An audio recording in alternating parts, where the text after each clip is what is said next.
Hello guys, আমি তো প্রথমে বলেছিলাম যে আমাদের বাড়িতে পদ্মপুরণ দেবে। তো এখানে সব কিছু রেডি করে নিয়েছি। তো তারাও এসে পড়েছে। তো এখন কীর্তন আরম্ভ হয়ে যাব। তো সব কিছু রেডি টেডি করে নিয়েছে। তো এখানে আবার কাকিমণি দিয়ে দিচ্ছে চন্দনের ফোঁটা। তো অনেক আনন্দ হবে।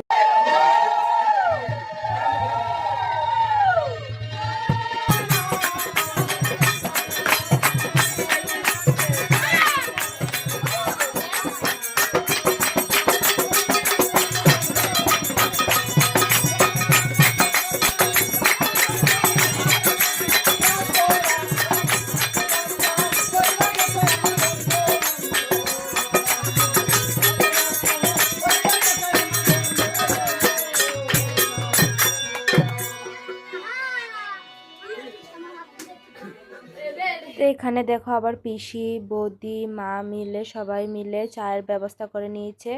তো চা সব কিছু কমপ্লিট হয়ে গেছে। তো এখন তাদেরকে পরিবেশন করছে। তো সবাই খাচ্ছে, এখানে ছোট বড় যারা আছে সবাই খাচ্ছে, অনেক আনন্দ করে খাচ্ছে। তো এখানে দেখো আবার শেষও হয়ে গেছে আবার। তো এখানে প্রসাদ টসাদ দেওয়া কমপ্লিট। তো সকালবেলা উঠে দেখি দুধ কলাটা অর্ধেক। তো জানি না এটা কি ভাগ্যের পরি নীলা, দেখো।